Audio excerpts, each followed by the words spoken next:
آپ کو یاد ہوگا 4 جنوری 2011 سلمان تاثیر جس نے رسول پاک علیہ الصلوۃ والسلام کی شان میں گستاخی کرتے ہوئے حضور کی عزت و ناموس کے قانون کو کالا قانون کہا تھا، ابھی بھی پاکستان کے اخبارات میں وہ سرخیاں لگی ہوئی ہیں اور میڈیا پر بھی موجود ہے.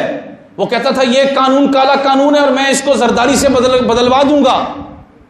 جب اس نے حضور کی عزت کے قانون کو کالا قانون کہا تو پھر اللہ تبارک و تعالی نے اپنی شان غیرت سے حضور کے غلام غازی ممتاز قادری کو توفیق دے دی. 27 گولیاں. کتنی گولیاں؟ AK-47.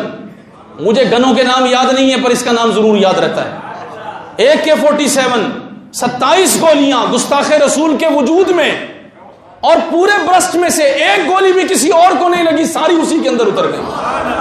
غازی ممتاز قادری نے حضور سے وفا کی. پھر ان یہود و نصارہ کے دلالوں نے مقدمہ چلایا اور بالآخر غازی ممتاز حسین قادری کو شہید کر دیا. وہ پولیس کا کانسٹیبل تھا.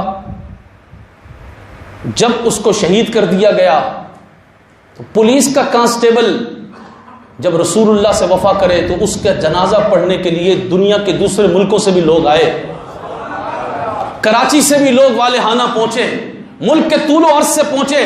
لیاقت باغ راولپنڈی کے اندر کوئی جگہ ایسی نہیں تھی ان دونوں شہروں میں کہ وہاں غازی صاحب کا جنازہ پڑھایا جا سکے. لیاقت باغ میں جنازہ پڑھایا گیا اور 60 لاکھ لوگ، یہ تو BBC کی رپورٹ ہے، 60 لاکھ لوگوں نے، ہم تو شامل ہوئے نا، 13 میل کے اندر جنازہ پھیلا ہوا تھا غازی ممتاز حسین قادری کا. لیکن کیسی عبرت ہے، PTI کو ووٹ دو یا نون لیگ کو دو یا پیپلز پارٹی کو دو، لیکن ہماری بات ضرور سنو، فیصلہ تمہارا ہے، بات ضرور سنو کہ غازی ممتاز حسین قادری نے رسول اللہ سے وفا کی. اس کا جنازہ آج بھی ریکارڈ پر موجود ہے، ابھی بھی وہ ویڈیو تم دیکھ سکتے ہو. اور جس نے غازی ممتاز حسین قادری کے ڈیتھ وارنٹ پہ سائن کیا تھا صدر پاکستان تھا، ملون مر گیا پرسوں کینسر سے. صدر پاکستان ہو اور ایک طرف پولیس کا سپاہی ہو، ہے کوئی تقابل؟ ہے کوئی تقابل؟ بھائی صدر پاکستان تھا، ادھر 60 لاکھ لوگ آئے تھے تو یہاں تو کئی کروڑ آنے چاہیے تھے. آخر صدر پاکستان تھا، آخر اتنا بڑا عہدہ تھا اس کے پاس. لیکن رب ذوالجلال کے ہاں عہدوں کی کوئی قیمت نہیں، رسول اللہ کی وفا کی قیمت ہے. قیمت کیا لگی غازی صاحب؟ قیمت یہ لگی کہ وہاں 60 لاکھ لوگ اس طرح تکبیر کہہ رہے تھے کہ میری بخشش ہو جائے. میں اپنی نسلوں کو بھی بتاؤں گا، میری نسلیں بھی فخر کریں گی کہ ہمارے باپ دادا نے غازی ممتاز قادری کا جنازہ پڑھا تھا. لیکن اس ملعون کا کیا حال ہوا؟ 5 آدمی سلطان مسجد ڈیفنس میں، کتنے؟ چھیپا کے جو ورکر ہیں وہ تو ہاتھ باندھ کے جنازے سے دور کھڑے ہوئے ہیں، سمجھ آ رہی ہے؟ اور 4 آدمی. اور پتہ یہ چلا ہے کہ مفتی تقی عثمانی کے حصے میں یہ بات آئی ہے کہ بیچارے نے جنازہ پڑھایا. میں نے کہا اس کے مسلک کے سارے لوگوں کو بہت مبارک ہو. اگر اب تمہیں سمجھ آ جائے تو آ جاؤ رسول اللہ کی غلامی کی طرف، آ جاؤ ممتاز قادری کی طرف. تم نے جس کو رہنما بنایا، جس کو تم نے شیخ الاسلام بنایا، وہ جا کر اس شخص کا جنازہ پڑھا رہا ہے جس نے رسول اللہ کے ایک عاشق کے پھانسی کے لیے دستخط کیے تھے وارنٹ پر کہ سزائے موت اس کو دی جائے. تو اللہ نے اس کی موت کو سزا نہیں بنایا. نہیں سمجھے بات؟ غازی صاحب سزائے موت نہیں تھی، وہ موت تو عطا تھی، سزائے موت یہ. سب سے پوچھ رہا ہوں، جاگو، حضور کی غلامی کا مقام اور مرتبہ سمجھو. یہ سزائے موت ہے. یہ کیا ہے؟ جس کا جنازہ پڑھنے کے لیے 5 آدمی کھڑے ہوں، 3 آدمی کھڑے ہوں، یہ سزائے موت ہے. بتاؤ نا، جس کا جنازہ پڑھنے 60 لاکھ بندہ آیا وہ سزائے موت ہے؟ اب سزائے موت ہوئی ہے. سائن اس نے اپنی سزائے موت پہ کیا تھا، سزائے موت اس کی تھی، اس نے اپنی سزائے موت پہ سائن کر لیا حضور علیہ الصلوۃ والسلام سے بے وفائی کر کے کہ میں سائن کر رہا ہوں تو مجھے سزا دی جائے. رب نے سزا دے دی. مکروا ومکر اللہ واللہ خیر الماکرین، وہ اللہ کو دھوکہ دینا چاہتے ہیں اور اللہ ان کے خلاف خفیہ تدبیر فرماتا ہے، اور اللہ تعالیٰ سب سے بہتر خفیہ تدبیر فرمانے والا ہے۔ یہ ہے رب کی خفیہ تدبیر۔ وہ سزائے موت آج اس ملعون کے لیے ہے۔ غازی صاحب کو سزائے موت، اور ان کی موت تو عطا بنی ہے۔ کیا عطا بنی ہے؟ ان کو پولیس والے کہہ رہے تھے یہ قدم آپ کے آج اتنی تیز کیوں اٹھ رہے ہیں، کیوں آپ پھندے کی طرف اتنی تیزی سے جا رہے ہیں؟ وہ کہتے تھے جن کے لیے جا رہا ہوں وہ لینے آئے ہوئے ہیں، جن کے لیے جا رہا ہوں وہ لینے آئے ہوئے ہیں۔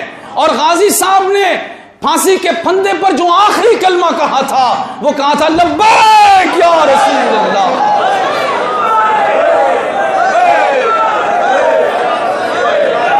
جمعہ پڑھنے آئے نا، جمعہ پڑھنے، جو 2 رکعت پڑھنے آئے ان کا کام نہیں ہے یہ بات سمجھنا۔ ہاں، عقل والوں کے نصیبوں میں کہاں ذوق جنوں، عقل والوں کے نصیب۔ وہ تو ٹائم دیکھ رہے ہوں گے 3 بج گئے یار، 2 رکعتیں نہیں ہوئی، اور ادھر ساری رکعتیں ہو گئی۔ اگر حضور سے وفا کی، سمجھ آ رہی ہے بات؟ اگر حضور سے وفا کی تو ساری رکعتیں ہو گئی، اگر حضور سے وفا نہیں کی 2 کی جگہ 4 پڑھ لیں، 10 پڑھ لیں، 20 پڑھ لیں۔ جی ہاں، انہوں نے کہا جن کے لیے جا رہا ہوں وہ لینے آئے ہوئے۔ اور کیا ہوتی ہے موت؟ حضور سے ملانے کا ذریعہ۔ اور کتنی بڑی عبرت ہے، اب اس کی قبر بنے گی، اور میں چیلنج کر رہا ہوں آج جمعے کے دن، کب دفنایا؟ کل، آج کھول لو قبر، آج کھول لو، اگر اس میں سے اس کی شکل کا بندہ نکل جائے تو میرے کو آ کے ممبر پہ پکڑ لینا۔ بالکل، یہ سزائے موت ہے نا۔ اور غازی ممتاز قادری کا مزار بھی کھول کے دیکھ لو، اور اگر اللہ نے آپ کو دل کی آنکھ دی ہے تو جا کے دیکھ لو، آپ کو آج بھی وہ حضور علیہ السلام سے وفا کرتے ہوئے قبر میں بھی لبیک یا رسول اللہ کہتا ہوا ملے۔ سمجھ آ رہی ہے بات؟ ہاں، یہ اس یقین پہ آ جائیں، یہ شک اور تردد چھوڑ دیں۔ اور جی پتہ نہیں کون ٹھیک ہے یار، ہمیں کیا پتا ممتاز قادری ٹھیک ہے یا کیا ہے یا کیا ہے۔ تذبذب والی زندگی مومن کی نہیں ہوتی، منافق کی ہوتی ہے۔ مذبذبین بین ذالک لا الہ ہؤلاء ولا الہ ہؤلاء، یہ تو منافق کا کام ہے۔ مومن نور یقین سے منور ہوتا ہے۔ جس نے رسول اللہ سے وفا کی ہمیں یقین ہے کہ وہ اللہ تعالیٰ کے ہاں مقبول ہے۔ تو اب کس کے ساتھ ہو؟ سارے بولو بھائی، سارے بولو اونچی آواز میں، شاباش شاباش، اونچی آواز میں۔ آج تو دن ہے،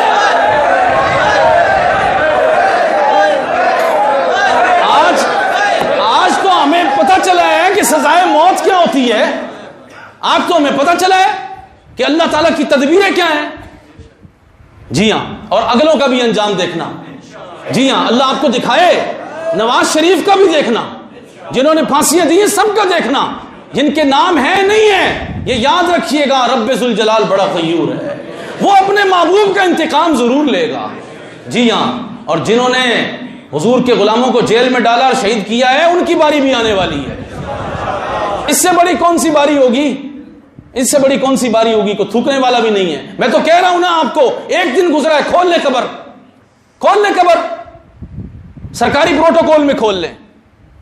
ہم کہہ رہے ہیں نا، حضور سے وفا کرتا، غازی ممتاز قادری کے لیے سزائے موت کی بات نہ کرتا، سائن نہ کرتا، کہہ دیتا کہ میں حضور سے وفا کروں گا، اس کو تو کندھوں پہ بٹھانا چاہیے، یہ کہہ دیتا تو آج اس کی قبر بھی۔ لیکن اب نہیں، ہمیں کوئی کہے نا اس کی قبر میں اپنا پیشاب ڈال دو، ہم وہ بھی نہیں ڈالیں گے جو رسول اللہ سے بے وفائی کرے۔ آپ کو پتہ نہیں سمجھ آئی نہیں آئی میری بات؟ آپ کو نہیں آئی تو پھر بھی آپ کی مرضی ہے، اگر آ گئی تو پھر بھی آپ کی۔ ہاں، ہمارا تو کہنا یہ ہے جو حضور سے غداری کرے اس کے لیے ہمارے پاس کوئی نرم بات نہیں ہے، بالکل بھی، صرف حضور کی بات ہوگی اور گج وج کے ہوگی۔